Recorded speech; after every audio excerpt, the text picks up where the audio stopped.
심층 인터뷰 시작합니다. 기자 김원장입니다. 기시다 후미오 일본 총리가 자민당 총재 선거에 나가지 않기로 했습니다.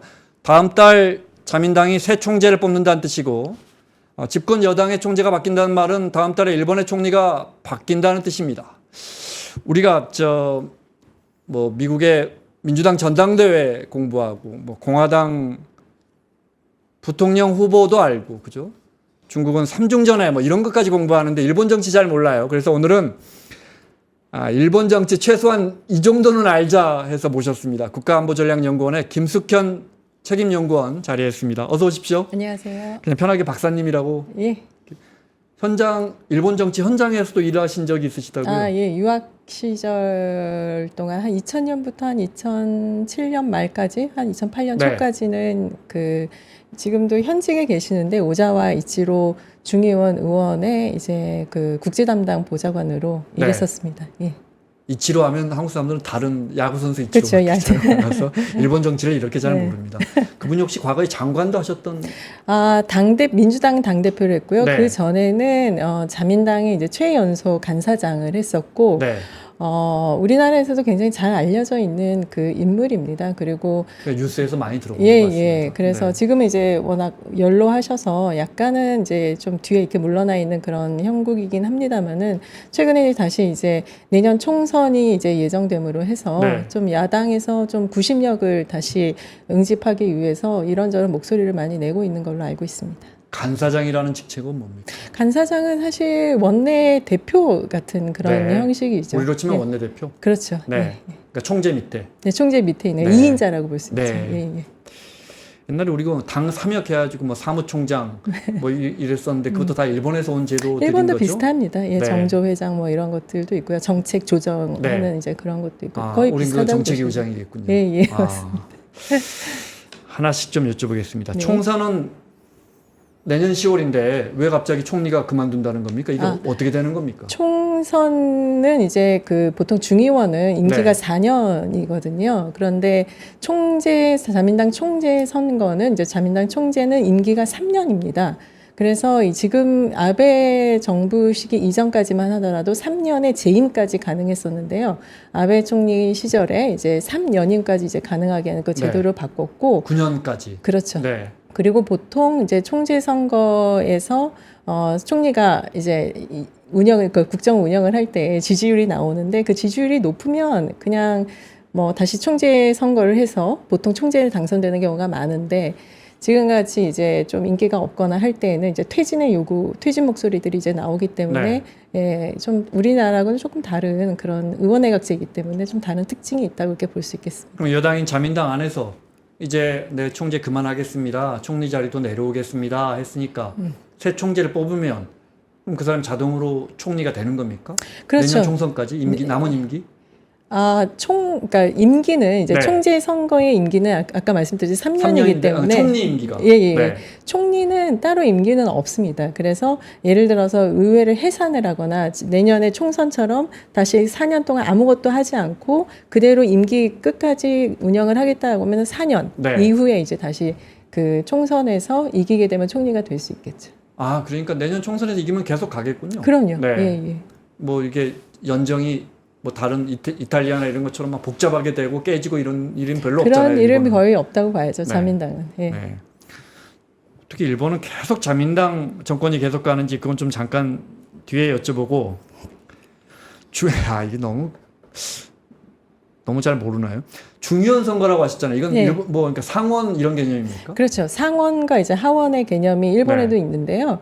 그러니까 하원의 의미가 이제 중의원 의원이라고 하는 거고 네. 상원에서는 참의원 의원이라고 네. 하는데 중의원 의원의 임기는 이제 4년이고 참의원 의원은 6년이에요. 네. 그래서 그중 이제 6년 중에 반은 다시 이제 한 번씩 3년에 한 번씩 그러니까 말하자면 6년을 다 한꺼번에 했다가 다시 하는 게 아니라 그 절반은 6년에 한 번씩 하고 또 절반 6년씩 한 번 하고 절반씩 물갈이를 한다. 그렇죠. 네. 예, 그렇게 보시면 되고 중의원은 그냥 4년에 한 번씩 하는데 또 지금 흥미로운 거는 일본 같은 경우는 해산을 굉장히 많이 합니다. 네. 그러니까 정권의 교체를 계속 안 하고 유지를 하기 위해서 해산이라고 하는 좀 일종의 무기를 사용을 하는데, 그렇기 때문에 보통은 이제 그 자민당 중의원 의원의 임기가 4년이지만 보통은 2년 또는 3년에 한 번씩 해산을 하고 다시 중의원 의원을 뽑기 때문에 보통은 이제 한 그 2년, 3년에 한 번씩 보통 이제 선거가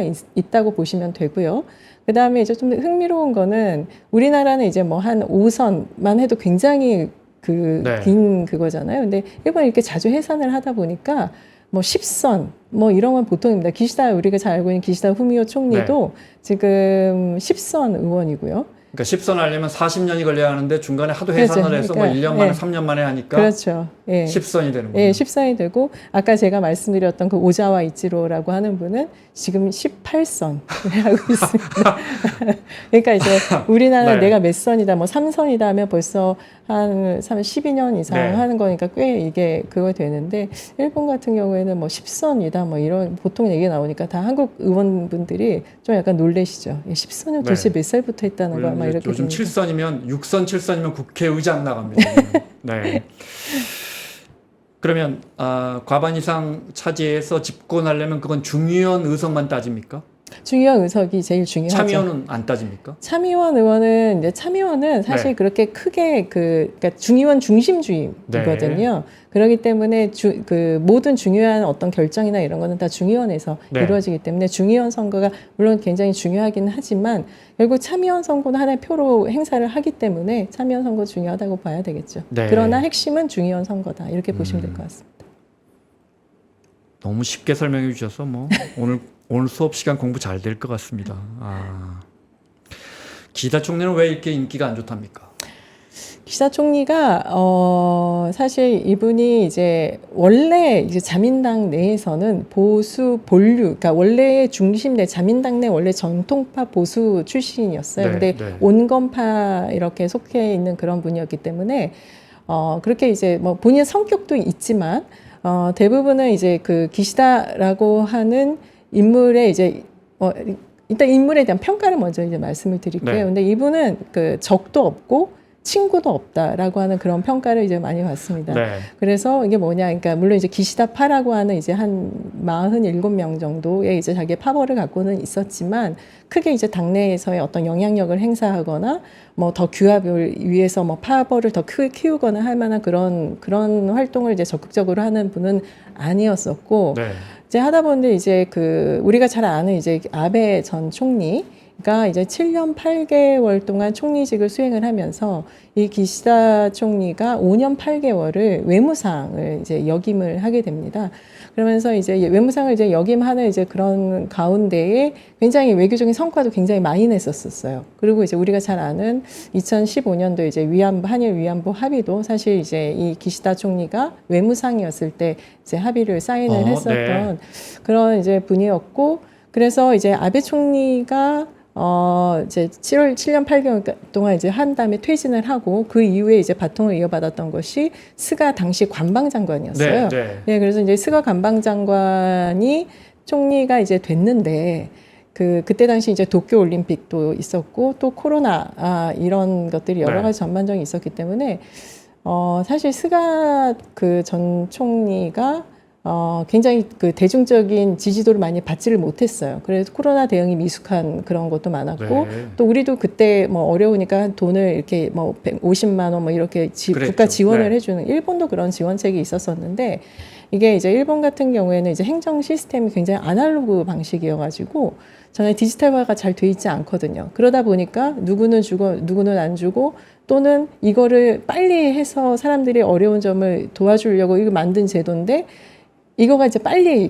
이게 돌아가지, 돈이 배급이 돌아가지 않는 막 이런 것들이 여러 가지 있다 보니까 스가 총리에 대한 이제 인기가 당연히 떨어지고, 또 올림픽 특수를 그다지 누리지를 못했었어요. 그래가지고 여러 의미에서 이제 스가 총리가 좀 인기가 떨어졌는데, 결정적인 그런 것 중에 하나 뭐였냐면 트럼프 대통령을 이제 만나러 방미를 했는데 네. 그 사진이 굉장히 인상적이었습니다. 굉장히 큰 그 긴 테이블에 저쪽에 트럼프 대통령, 물론 이제 코로나 시국이었으니까 그렇긴 네. 한데 트럼프 대통령 맨 끝에 앉고 스가 총리가 이쪽에 앉아가지고 햄버거 하나 놓고 이렇게 회담을 하는 그런 장면이 있어서 거의 일본 국민들한테는 좀 되게 굴욕적인 그런 네. 모습이 아니냐 뭐 이런 얘기가 나올 정도로 있다가 이제 스가 총리가 이제 1년이 아마 채 되지 않았나 거의 비슷한 시기에 이제 퇴진을 하고 그 다음에 이제 당선된 게 기시다 총리였죠.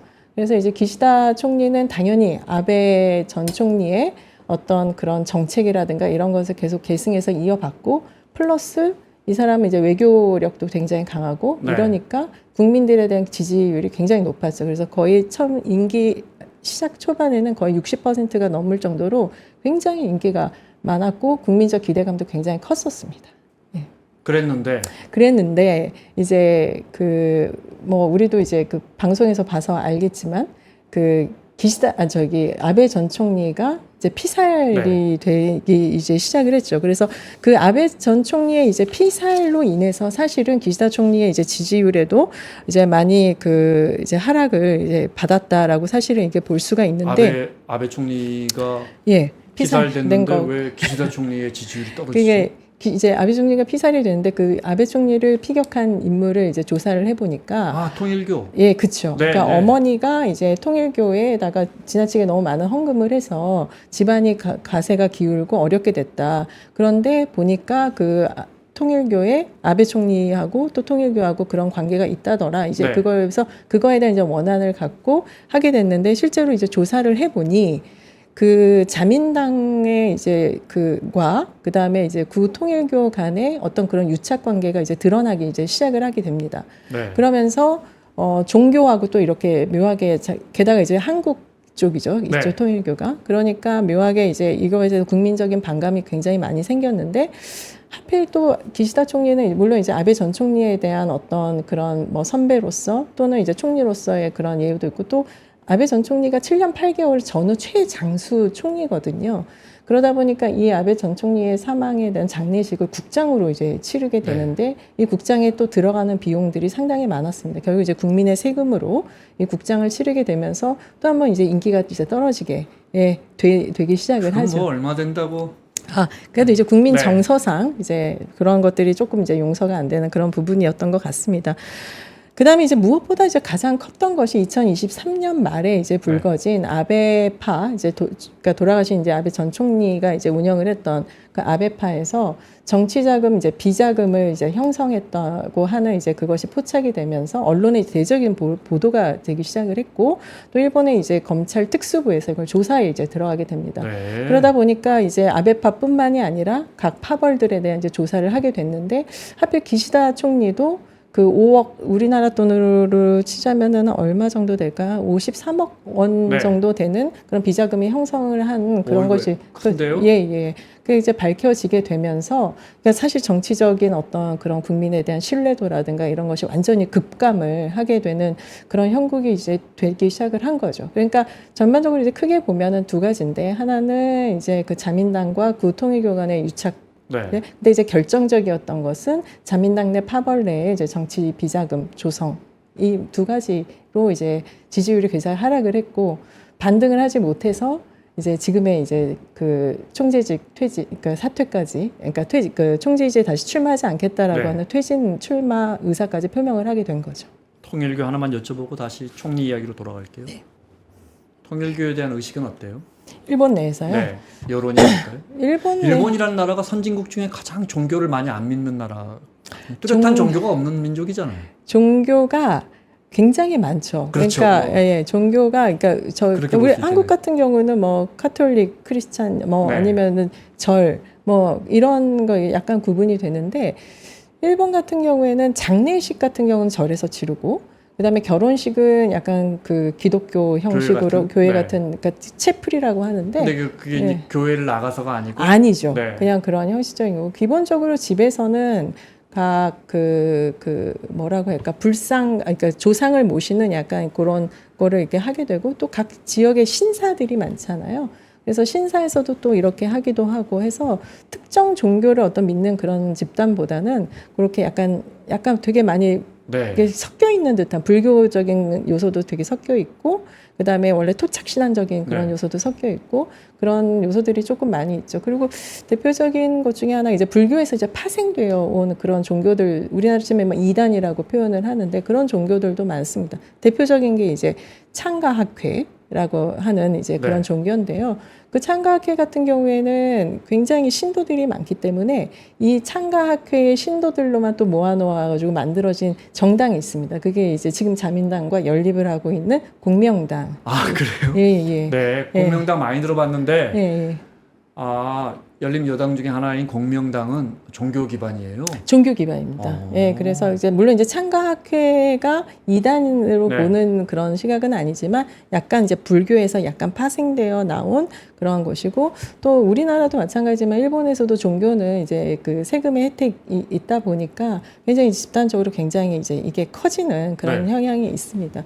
근데 이제 통일교는 우리나라에서는 완전히 이제 이단으로 이렇게 보는 시각이 굉장히 많았는데, 일본에서는 좀 그런 종교들이 워낙 많다가 그러니까 보니까 종교 스펙트럼이 워낙에 넓으니까. 예, 많다 보니까 그건 이제 일본 내에서는 이제 음으로 양으로 그것도 많이 이제 좀 퍼졌었던 그렇다면서요. 예, 네. 그런 것도 알게 되었고, 저도 일본에 있었을 근데 때 그렇게 퍼져 예, 있는데 왜 통일교에 대해서는 이단시하고 뭐랄까 지금 그러니까 통일교가 지나치게 많이 퍼져 있다는 거에 대해서 일본 여론이 깜짝 놀란 거 아니에요. 정치권까지 퍼져 있더라. 이제 그게 이제 뭐 때문에 그러냐면은 이제 그 근본이 한국에 이제 있는 거잖아요. 그리고 대부분 거기서 낸 헌금이 다 한국으로 가는 것이고, 그리고 이 아베 전 총리를 이제 피살했던 그 친구도 결국은 어머니가 지나친 헌금으로 인해서 집안이 풍비박산이 났다라고 하는 그것 때문에 원한을 품는 건데, 전반적으로 일본 내에서도 뭐 아까 말씀드렸듯이 창가학회나 이런 이제 종교들이 있기는 합니다만은, 통일교는 조금 그 출발점이 사실은 이제 한국이라고 하는 그런 네. 특징이 있었기 때문에 조금 더 아마 여론이 부정적이다. 예, 부정적이었지 않았나 이런 생각 해봅니다. 네. 다시 기시다 총리로 돌아와서 이제 자민당의 총재 임기가 3년 끝나가고 당연히 재임을 시도는 했을 텐데 이것저것 따져 보니 자민당 안에서 내가 확보할 수 있는 표가 나가봤자 안 되겠구나. 그래서 스스로 드랍시키는 이런 구도입니까? 아니면 무슨 특정 보이지 않는 모임이 있어서 다 이렇게 다 줄을 나눠주는 겁니까?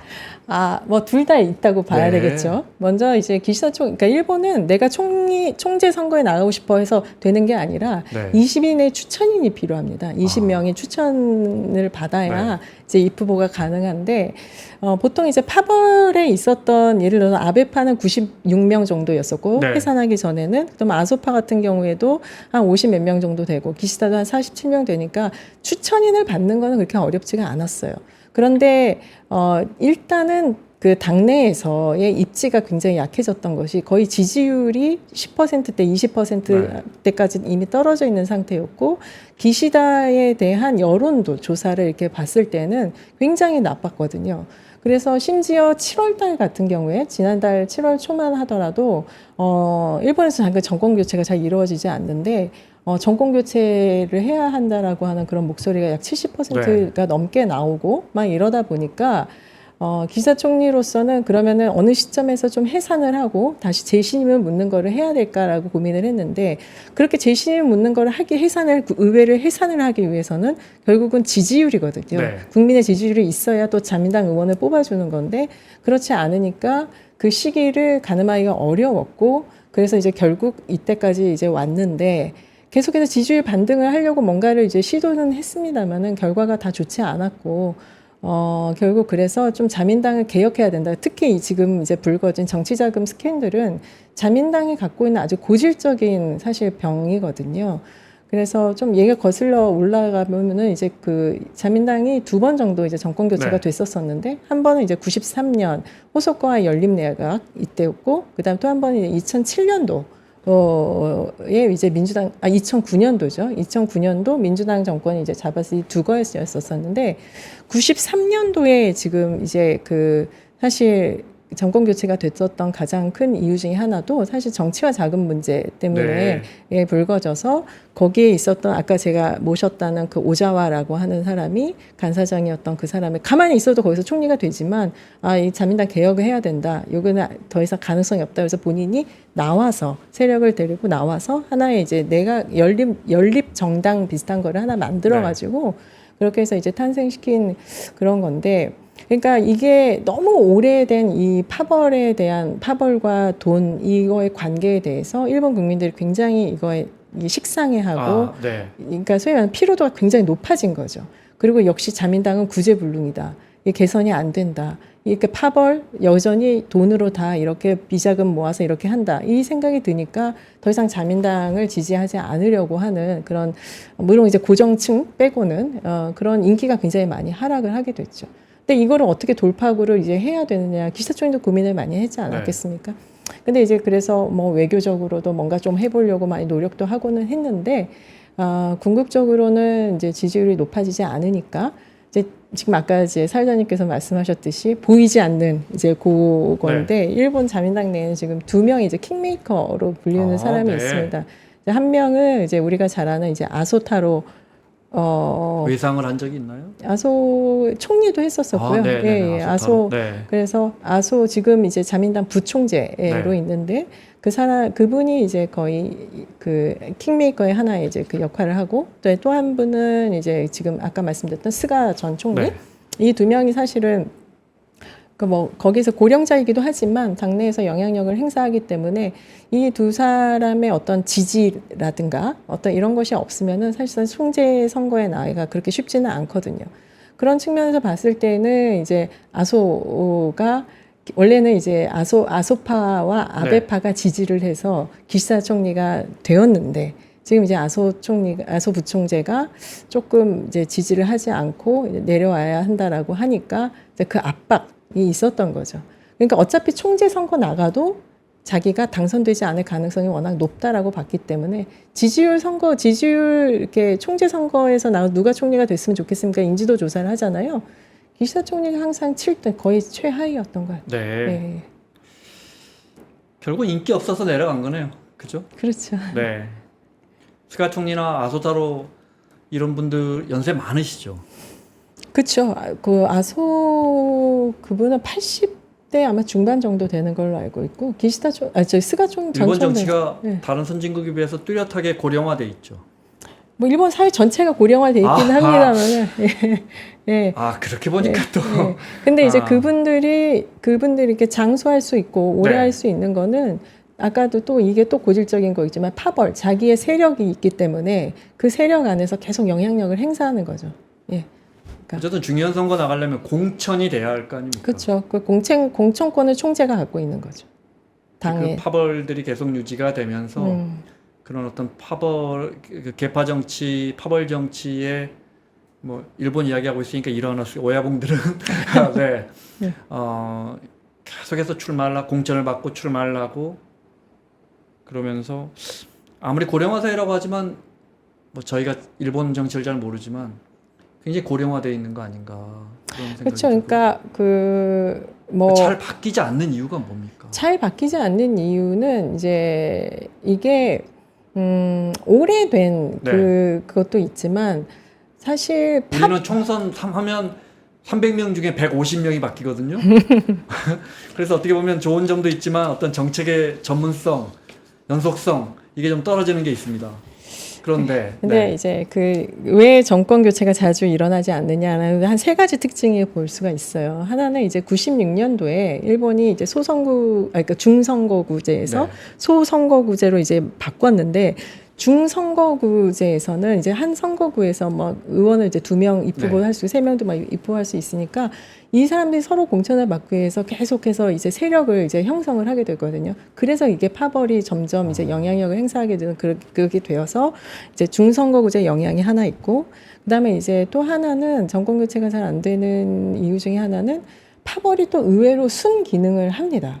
그래서 늘 뭐 기시다가 뭐 한 10년 집권을 하는 거 이런 게 아니라 뭐 한 3년 하다가 또 회사 하나 바꾸고 또 다른 네. 파벌에서도 이렇게 나오고 하기 때문에 또 파벌 내가 아소파나 아베파의 지지를 받고 총리가 됐어요. 그러면은 내각을 구성을 할 때, 당뇨를 구성을 할 때 그 파벌에 대한 안배를 이제 적정하게 균형 있게 하죠. 그러니까 예를 들어서 이번에는 관방장관은 누구파, 그러겠죠. 그렇죠. 그다음 네. 외무장관도 또 누구파 이렇게 하다 보니까 어느 정도 이제 이게 뭐 그 안에서 소위 말해서 계속 고인물이 아니고 계속해서 나름대로는 이제 순기능, 그러니까 이게 물이 돌아가는 그런 역할을 했다라고 볼 수가 있고, 그다음 세 번째는 무엇보다 가장 큰 거는 야당이 제대로 된 이제 구실을 하지 못하고 있는 그 부분이 이제 가장 크다고 볼 수 있죠. 워낙 야당이 이제 말 약하기 나왔으니까 그 때문에. 질문을 드릴까요, 그럼? 네.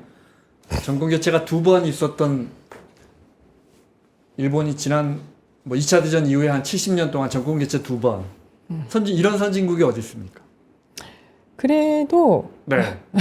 그러니까 아까도 말씀드렸지만 우리는 이제 5년에 한 번 또는 10년에 한 번 이렇게 정권 교체가 유지되면서 하기는 하는데, 일본은 그러니까 자민당으로 쭉 하면서도 어쨌거나 국가가 80년대 국가 발전을 이루었고, 물론 이제 버블이 붕괴되었었지만 그 이후에도 계속 자민당 유지가 됐었어요. 근데 이제 네. 한 번 이제 좀 정말 정권을 이렇게 교체하는 정말 좋은 찬스가 와서 2009년 정권 교체를 했는데, 막상 야당이었던 그 민주당의 정권을 맡겨보니 너무 못하더라. 네. 이건 거죠. 그러니까 근데 너무 이게 전문가도 별로 없고 막 하다 보니까 이제 또 안 해봐서. 그렇죠. 안 해봐서 이것도 아니고 또 그리고 막 서로 막 의견 싸움도 많고, 또 그쪽은 파벌이 있지만 이건 또 무슨 그룹이라고 해서 여기도 무슨 또 파벌이 있고, 네. 그러니까 정리정돈이 안 되는 거죠. 그러는 상황에서 이제 동일본 대지진이 일어나게 됩니다. 2011년도에 동일본 대지진이 일어나고, 이것을 이제 정리하는 그 과정에서 너무 미숙한 점들을 많이 보이게 네. 되니까 일본 국민들이 그래도 자민당이 낫네. 응? 이렇게 집권 경험이 있는. 그렇죠. 집권 경험에 노련하니까 뭐 이런 좀 불안정 상황에서도 그래도 자민당이 낫네라고 하는 그런 마음으로 이제 많이 돌아가게 되는 그런 게 됐고요. 그다음에 이제 우리나라에서도 이제 최근에 조금 나오기는 하는 것 같은데, 이게 고령화하고도 이제 많이 연관이 되기는 하는데, 네. 2세, 3세 의원이 많은 게 또 일본의 정치의 이제 특징이기도 하거든요. 근데 그거를 최근에 이제 젊은 친구들은 그걸 이제 비판하는 사람들도 있지만, 왜 한 지역구에서 대를 이어서 계속 저 사람한테 표를 주나, 저 지배에 표를 주나라고 하면은, 예전에 이제 그 자민당의 이제 한 지역구나 저 시골이란 말이에요. 그러면 그 시골에 돈을 많이 갖다 주는 사람이 그 지역 발전을 위해서 좋을 거 아닙니까? 네. 그러니까 이제 자민당이었던 이제 의원들이 지역구 발전을 위해서 엄청나게 거기다 그 돈도 많이 재정을 그렇죠. 많이 끌어오는 의원. 그렇죠. 네. 근데 이제 계속 재정을 많이 끌어왔어요. 근데 그 아들도 뭐 잘하겠지. 그러니까 또 특별하게 새로운 인물, 그 사람이 너무 못하지 않았으면 계속해서 가는 거죠. 그러니까 뭐 그래 믿고, 그래서 저 사람 믿으니까 뭐 아들이래. 그러니까 저 사람 아들도 잘하겠지 하는 이제 그런 마음이 이제 많이 작용을 한다라고 보고, 또 하나는 이제 우리는 좀 뭐라 그럴까, 이런 바꾸고, 그러니까 뭐 물론 이제 전라도 일부 지역에서는 그렇지 않은 그런 성향도 물론 많이 나타나기는 하는데, 그러니까 개혁이라고 하는 거를 우리 좀 중시하는 편이고, 일본은 개혁보다는 안정적 이런 그 흐름을 훨씬 더 그 중요시 생각을 하는 것 같아요. 그렇기 때문에 또 의원들도 굉장히 열심히 합니다. 그 지역구에서 살아남기 위해서 또 굉장히 열심히 하고, 또 뭐 우리 한국 의원님들도 마찬가지겠지만 금요일쯤 이렇게 되잖아요. 그러면 의원들이 다 자기 지역구로 내려가요. 지방에 내려가서 거기서 다 지역 활동하고 뭐 이렇게 굉장히 우리 의원님들도 다 그렇습니다. 그렇죠. 금요일 밤 차로 내려갑니다. 네, 굉장히 열심히 지역구를 갖고 계시는 지역구 가시는 항상 얘기 열심히 하죠. 그리고 또 아마 이제 그런 부분도 있는 것 같아요. 그러니까 일본에 왜 100년 된 라면집 막 이렇게 계속 이어잖아요. 의사 집안의 의사 계속 나오고, 그다음에 하여튼 그런 장인 정신, 그러니까 가풍 뭐 이런 것들이 그 사회의 문화이기 때문에 의원들을 계속해서 세습해서 한다라고 하면서 크게 그런 뭐 비난을 하거나 사실은 그러지는 않습니다. 유럽이나 미국에서도 2세, 3세, 뭐 케네디가 또 있지만 그렇죠. 2세, 3세, 4세 어떻게 보면 우리만 유독 우리 굉장히 비판적이잖아요. 아주 비판적이죠. 또 아버지가 국회의원이라고 지역구를 물려받아. 뭐 이런 우리가 유독 좀 이거에 대해서 비판적인 것 같아요. 뭐 정치 문화가 다른 거죠. 정치 문화가 다른 거죠. 네. 이세무나 고이즈미 총리의 아들이 다음 총리 후보군에 들어가 있습니까?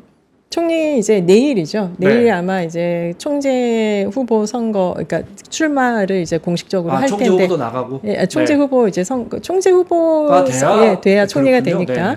네. 이제 내일 공식적으로 이제 발표를 할 예정에 있습니다. 이제 고이즈미 그 신지로라고 고이즈미 전 총리 이제 둘째 아들인데. 네. 첫째 아들은 이제 그 배우가 이제 됐고요. 그 다음에 이제 두 번째 아버지의 이제 가폭 그걸 이 선거구를 이어받아서 이제 둘째 아들이 정치인이 되었는데, 네. 지금 43살밖에 되지 않았어요. 네. 굉장히 이제 젊고, 지금 이제 총재 선거에 나온 후보들 중에서도 가장 어린 나이에 속합니다. 근데 이 친구, 그러니까 일본 정치도 약간 이제 연예인화라고 할까요? 너무 지나치게 대중화될까라고 보면은 정치에 관심은 없는데 이제 그런 외모라든가 이런 걸로. 과거에 왜 젊은 정치인 밈에 맨날 나오는 친구 누구였죠? 그 갑자기 나타났다 사라졌던 있었는데 젊은 네. 친구 인물이 아주 좋았었는데. 네. 네. 근데 그런 것처럼 이 고이즈미 신지로가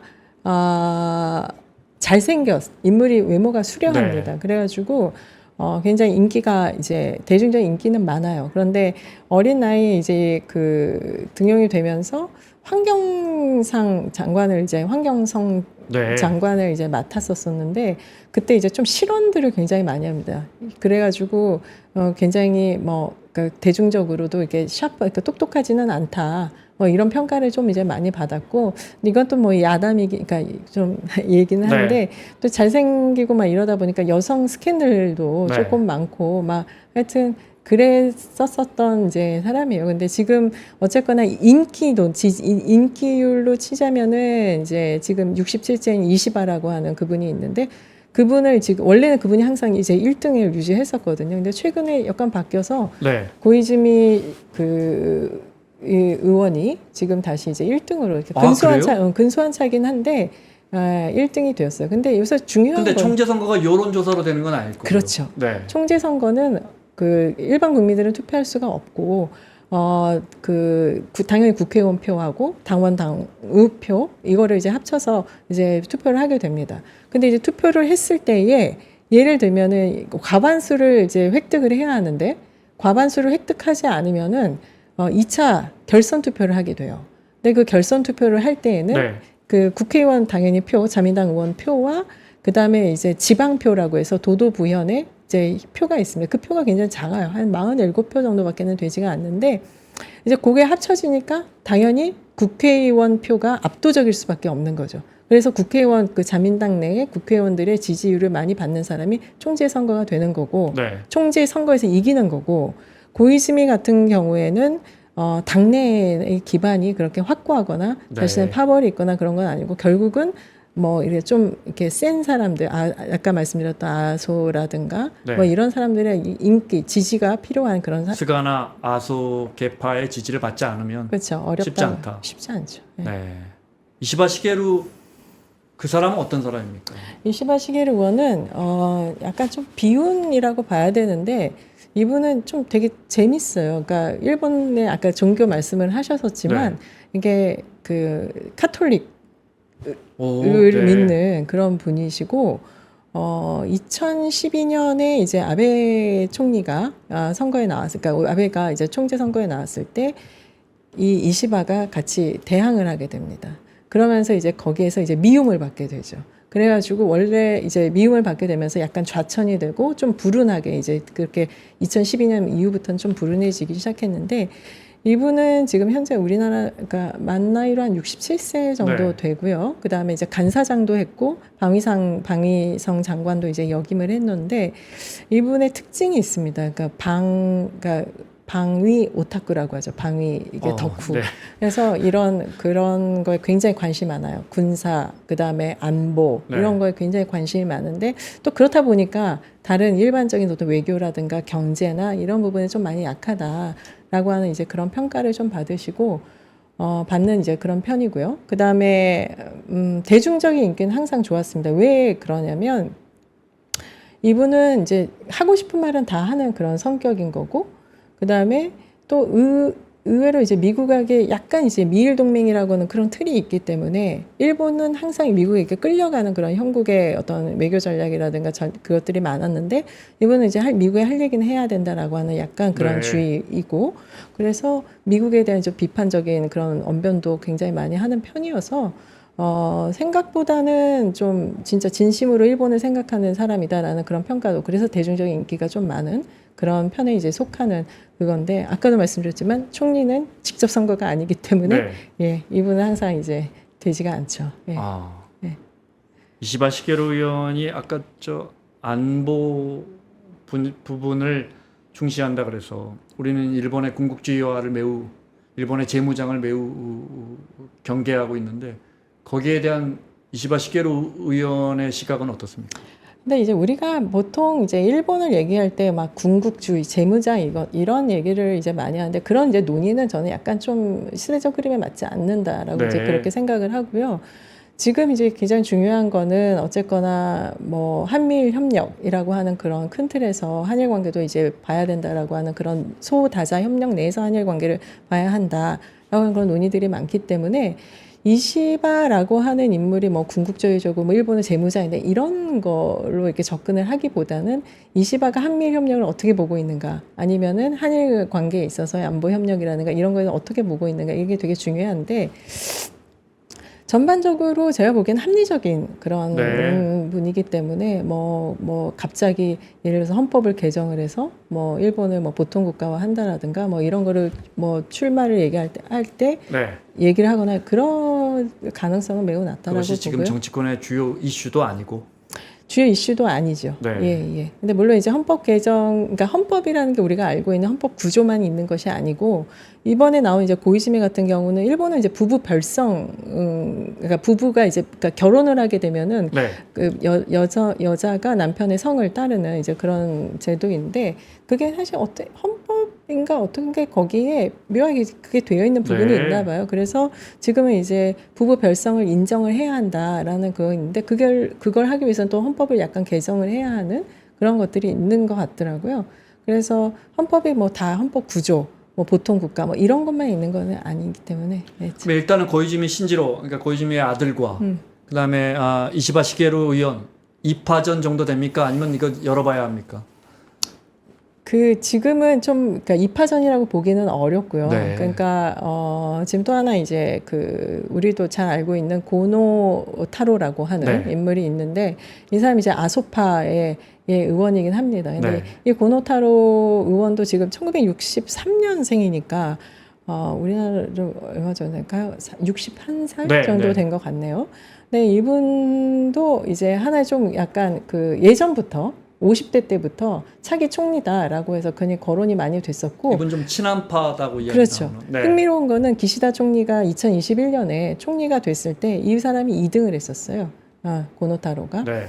했는데 약간 좀 흑역사도 있습니다. 그러니까 뭐냐면 이분 당연히 의세 의원이고 아버지가 이제 고노 요헤이라고 하는 외무장관이고 중의원 의장도 했고 하는 이제 되게 좋은 집안의 이제 자손으로 이제 태어났는데 또 이것도 좀 약간 야담이긴 합니다만은 고노 류헤이가 이제 간이 많이 안 좋았대요. 네. 그래가지고 이 고노타로가 아버지에게 간 이식을 해준 그런 걸로도 이제 많이 알려져 있습니다. 네. 예, 굉장히 효자다, 막 이런. 흑역사 아닌데요? 그러니까 그건 이제 미담이고 네. 이제 그 다음에 이분이 이제 뭐라 그러나 하여튼 총재 선거에서 이제 떨어지고 나서 그 이후에 이제 약간 그 완전 제로를 좀 주장을 해요. 그러니까 청년이라든가 어떤 약간 시민단체 이런 데에서 네. 대중적인 인기도 있기는 한데, 예전에 이제 이지스함에 있는 어쇼어라고 하는 이제 약간 무기체가 있는데 그걸 미국에서 도입을 하려고 네. 했다가 이 사람이 이제 중단을 시킨 적이 있습니다. 근데 이게 그걸 위해서 미국으로부터 굉장히 큰 그 원성을 사게 됐고 그거를 계기로 해서 주요 요직에서 조금 벗어나서 당내 홍보부장이라고 하는 그 이상한 그 자리에서 몇 년을 고생을 네. 했죠.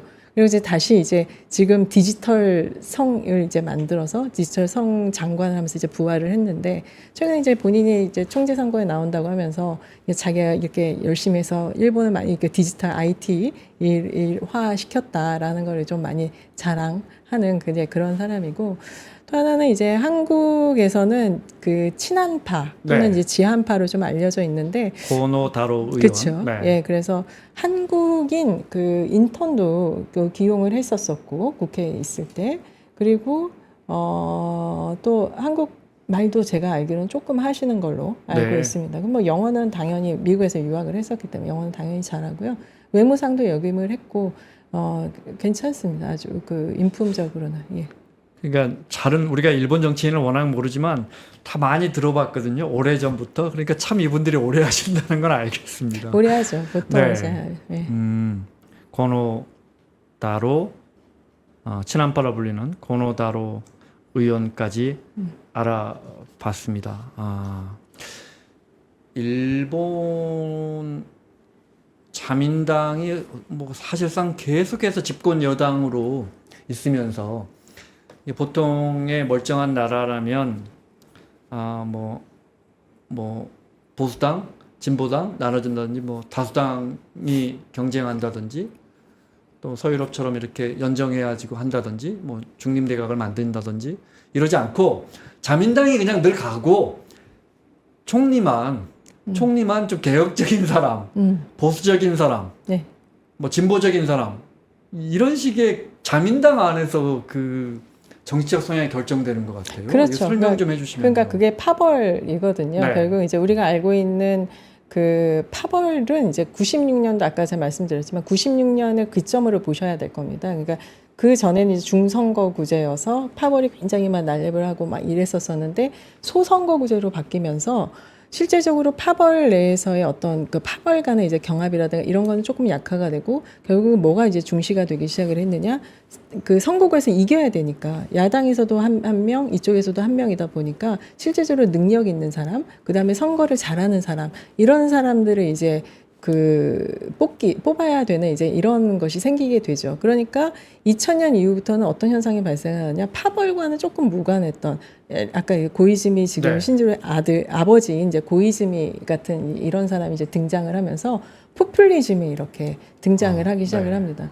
지금도 이제 기억이 나는데 고이즈미 그 전 총리 같은 경우에는 자민당 내에서도 주류가 아니었었어요. 네. 그리고 국회에서도 주요 파벌도 아니었기 때문에 거의 외톨이처럼 이렇게 있었었는데 그분이 무려 6년간 총리를 할 수 있었던 거는 선거에 강했기 때문에 그게 가능했거든요. 그게 뭐였었냐?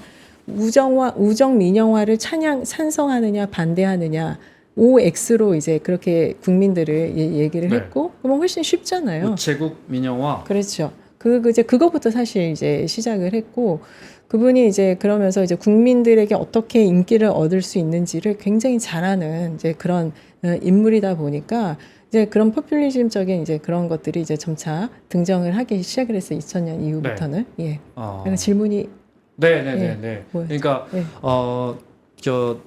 뭐랄까 진보당 보수당을 국민이 선택하는 게 아니고 자민당 안에서 그 물론 여론의 영향을 받겠지만 자민당 안의 계파들이 누가 다수자냐에 따라서 진보 성향 보수 성향의 총리 후보가 나오고 그 사람이 총리가 되는. 그렇죠. 그러니까 이제 예를 들어서 최다 다수파였던 이제 그때 이후에 또 달라진 점이 하나 또 뭐였냐면 네. 원래 있었던 보수 본류와 보수 그 방류가 있었었는데 그것들이 이합시산이 막 되면서 갑자기 센 사람한테 많이 붙게 되는 그런 현상이 발생을 하게 됩니다. 그게 이제 네. 대표적인 게 아베가 이끌고 있었던 아베파라고 하는 근데 최대 많았을 때가 거의 97명, 98명까지 이제 중의원이 모두 몇 명이죠? 중의원이 400 미국 정도 되네요. 예, 네. 300 미국이 지금 435명인데. 줄어들어서 368명 정도 되는 많네요. 걸로 내가 네. 제가 네. 알고 있는데요. 네. 그래서 아무튼 이제 그 아베파 같은 경우는 네. 좀 색깔이 있습니다. 그래서 좀 더 강한 각 파벌마다 약간 이제 색깔 컬러들이 다른데 아베파 같은 경우는 조금 보수에서도 강경 보수에 이제 속하게 되는 거고 기시다 총리가 있었는데 이제 기시다파 같은 경우는 온건 보수에 이제 네. 분류가 되는 네. 거고 그다음에 아소파 같은 경우는 그 중간에 어느 지점점에 있는 거고 네. 그런 식으로 해서 이제 파벌의 색깔들이 이제 좀 분류가 되죠. 진보는 없나요? 뭐 아, 진보라고 그 하긴 안에서? 그렇고 뭐 개혁 후보, 그- 개혁 개파. 이시바 이런 사람들은 이제 전형적인 네.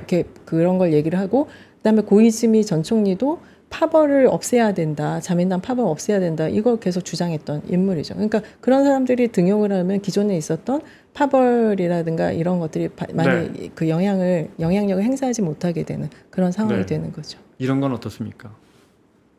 특정 정당이 뭐 60년, 70년 동안 사실상 계속 집권하는 데는 일본 사람들의 그런 어떤 독특한 국민성, 집단주의, 뭐 크게 바뀌는 거 또는 다른 이견 이런 거보다는 그냥 뭔가 중심적인 의견이 정해지면 그걸 따르려고 하는 그런 성향도 영향을 줬다고 보십니까? 그런 성향도 당연히 영향을 줬고요. 네. 그다음에 또 하나는 그것도 있을 거라고 봅니다. 그러니까 우리는 대통령제니까 우리가 직접 대통령 한 표를 네. 행사를 하잖아요.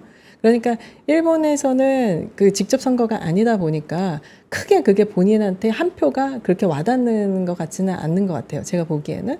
그렇기 때문에 그냥 아까도 말씀드렸지만 그냥 뭐 이 사람이 크게 못하지 않으면 그냥 계속 이 사람 밀어주는 게 계속 좋지라고 이제 생각을 하니까 네. 뭐 그런 거고. 그러니까 보통 한 지역에서 뭐 10선, 12선, 18선을 그냥 우습게 되는 거죠. 예. 정치 관여도는 저 사실 모르겠습니다. 아마 제가 이렇게 우리 국민들 정말 너무너무 정치 관여도가 높다 이렇게 말하면 아마 스페인 사람들, 이태리 사람들 다 그렇게 생각할 것 같아요. 미국 사람들 다. 일본 사람들은 정치 관여 좀 낮아요? 어떻게 보십니까? 이게 무슨 저는- 통계가 있는 건 아니지만.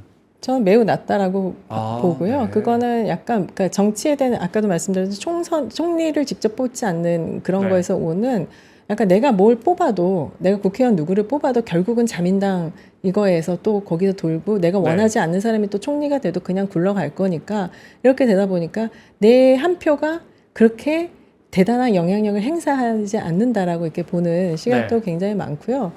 그다음에 이제 정치가 그러니까 처음부터 이렇게 이렇게 번갈아 가면서 이렇게 되었던 그런 구조였다고면은 이 정권 교체를 해야 된다라고는 인식 자체가 확고할 텐데 그게 아니라 그게 오랫동안 이게 자민당 이걸로 굳어져 왔고 크게 그래도 국가가 뭐 무너지거나 크게 나빠지거나 그러지 네. 않았기 때문에 그리고 아까도 말씀드렸죠. 한번 민주당 정권 교체했는데 영 아니더라. 이러니까 다른 대안이 없으니까 다시 자민당으로 가는 네. 이제 이런 게 되는 거죠. 그러니까 사실 제가 모셨던 그 오자와 이치로라고 하는 의원분께서는 항상 그런 말씀하셨어요. 대한민국이 진정한 민주주의다. 일본은 민주주의라고 보기가 어렵다. 네.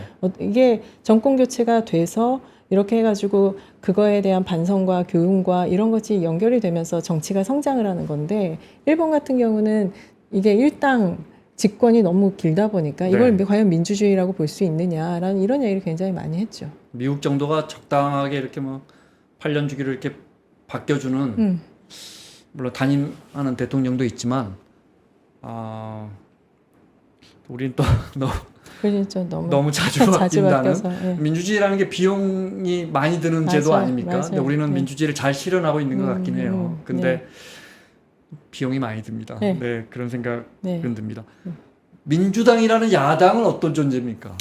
민주당 존재감이 그렇게 있어 보이진 않아요. 예, 그러니까 지금 원래 이제 정권을 이제 교체를 하고 나서 네. 근데 좀 순조로웠었어요. 그러니까 처음에 이제 어떻게 구조를 땄냐면은 개파 그러니까 세 명의 이제 공신이라고 하는 사람이 있는데 하나는 이제 하토야마 유키오라고 하는 총리를 했던 사람, 한 명은 이제 오자와 이치로라고 하는 네. 그다음에 이제 간 나오토라고 하는 총리를 했던 사람, 요 세 명이 사실은 그 민주당 정권 교체의 주역입니다.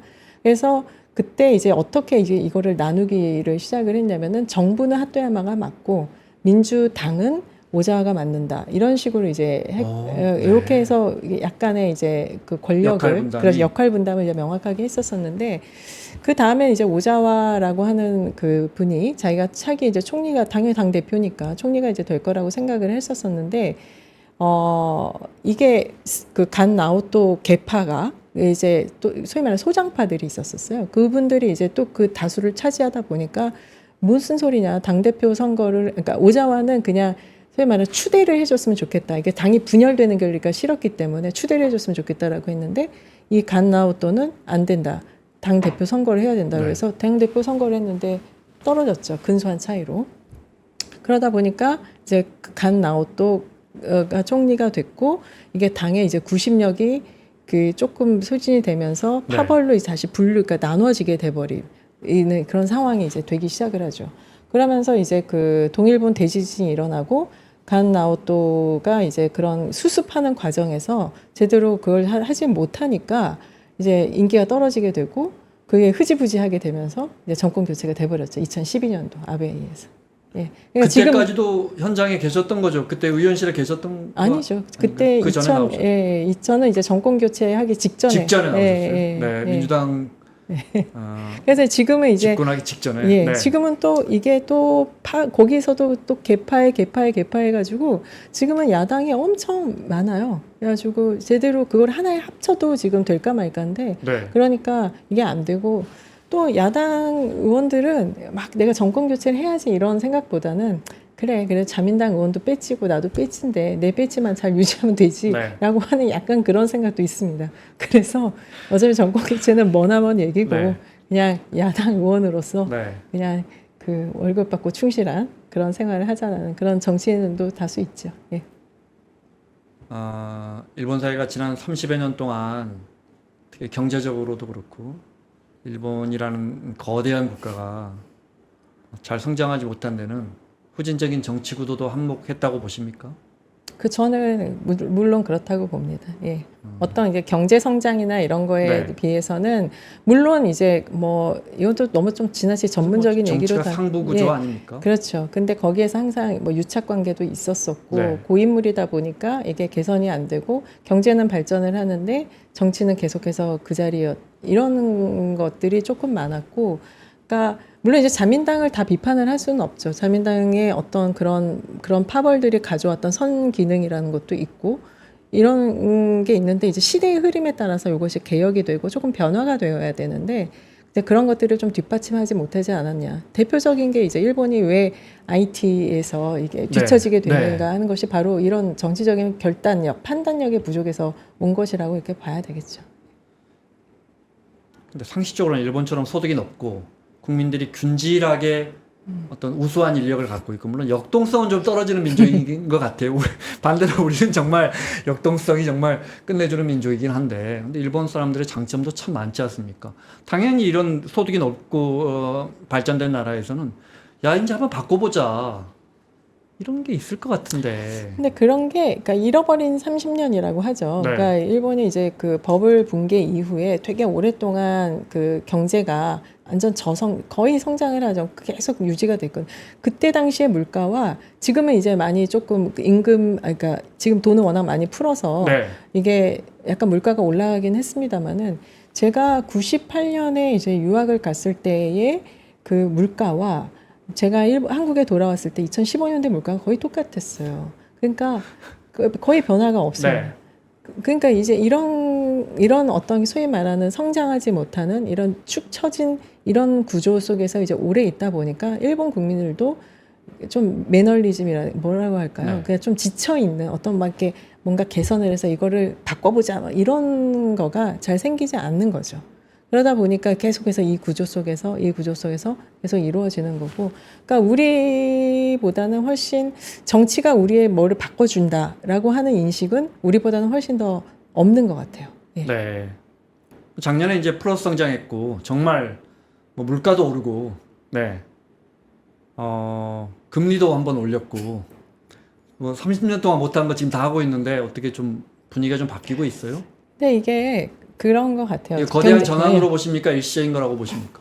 거대한 전환으로 보기엔 좀 어려울 것 같고요. 왜냐하면 지금 일본의 그나마 장점은 뭐였냐면은 그 금리가 올라가지 않고 하니까 그냥 뭐 지금이나 그때나 똑같이 어느 정도 한 달에 어떻게 하면은 이게 먹고 살 수 있다라는 이게 나왔는데 지금은 금리도 약간 올렸고 게다가 이제 돈을 너무 많이 푸니까 고물가가 굉장히 큽니다. 근데 임금은 그대로예요. 그러니까 물가는 올랐는데 월급은 오르지 않는 이런 구조가 되다 보니까 그래서 기시다 총리가 뭐라고 얘기냐 계속 기업을 계속 설득을 해서 좀 임금을 상승시켜 주어라라고 하는 그런 얘기를 계속해서 했었었는데 네. 그거는 또 일본의 경제가 성장을 해야 또 임금이 또 자연적으로 올라가는 이런 구조다 보니까 이게 지금은 이제 조금 약간 과도기이지 않을까. 뭔가 그러니까 그렇게 하기에는 너무 물가가 비싸고 임금은 오르지 않고 그다음에 집값은 오르는데 금리도 약간 오르고 예전에는 한 30년 뭐 그 론 네. 그런 거 해가지고 집 사도 거의 금리가 없으니까 괜찮았는데 지금 이제 금리가 이제 올리면은 집 사는데 이제 상당한 이제 부담을 갖게 되는 그런 상황에 놓이게 되는 거죠. 오늘 일본 정치에 대해서 최소한 이 정도는 우리가 알고 가자 해서 박사님 모셨는데 그래도 이제 곧 총리가 바뀌니까 앞서 설명해 주신 이시바 시게루 의원 있고 그다음에 고이즈미 신지로 고이즈미의 아들 있고 그다음에 아소 다롱 고노타로. 아, 이름이 다 아소다로는 비슷하죠. 예. 저기죠. 부총재죠. 네, 예. 그 원로 중에 한 분이라고 네, 하셨죠. 네. 고노다로. 그분들의 성향을 간단하게 이렇게 좀 배열을 해 주시면요. 성향. 네. 뭐 개혁적 뭐 이시바? 아무래도 네. 저 고노다로가 조금 더 개혁적으로 개혁적으로 분리될 것 같고. 예. 네. 좀 개혁적이고 뭐 친한파고 네. 뭐 이런 쪽에 분류가 되고 이시바 제가 지금 네. 어떤 사람이 되는 게 한국에 가장 좋겠습니까라는 아. 촌스러운 질문을 안 하려고 좀 돌려서 여쭤봤습니다. 그래서. 네. 근데 누가 돼도 네. 다 비슷합니다. 지금의 네. 성향 예를 들어서 뭐 완전 극우적인 성향을 또 뭐 다카이치 사나이라는 이런 사람은 되게 극우적인 성향인데 어차피 출마를 해도 당선되기는 쉽지 않거든요. 근데 그런 사람들이 아니고 지금 아까 이제 거론됐던 그런 인물들은 되게 합리적인 사람들이기 때문에 크게 뭐 그 셋 중에 누가 당선이 되더라도 크게 문제는 없다. 다만 이제 고이즈미 신지로 같은 경우에는 워낙 정치적 경험도 없고 네. 그다음에 만약에 이제 그 사람이 총리가 된다고 했을 때 한일 관계를 생각해 보면은 글쎄요 조금 그림을 잘 그려지지는 않는데 네. 왜냐하면 43세의 총리와 또 지금의 이제 대통령과의 어떤 그런 관계라든가 그다음에 또 정책적인 어떤 깊이라든가 이해도 이런 여러 면에서 좀 차이가 있으니까 네. 참 예측하기 힘들다. 그렇죠. 조금 예측하기 어렵지 않을까 저는 생각 그렇게 합니다. 예. 네. 알겠습니다. 오늘 저 일본 정치에 대해서 너무 잘 설명해 주셔서 다음 시간이 저희 언더스탠딩이라는 프로가 나가는데 아마 이렇게 어떤 분야에 대해서 쉽고 재밌게 설명하시는 분이 나오면 귀신같이 또 아마 불러서 박사님이 갖고 있는 지식 정보를 다 탈탈 털어가려고 아마 연락을 드릴 것 같은데요. 자, 오늘 국가안보전략연구원의 김숙현 책임연구위원과 함께 기시다 후미오 총리 이후의 일본 정치 그리고 일본 정치의 구조까지 공부해봤습니다. 오늘 나와주셔서 고맙습니다. 감사합니다. 박근영, 이선영, 사경인, 염승환 투자 마스터들의 세심한 케어로 건강한 투자 습관을 만드세요. 3프로 멤버십 3프로 앱에서 확인하세요.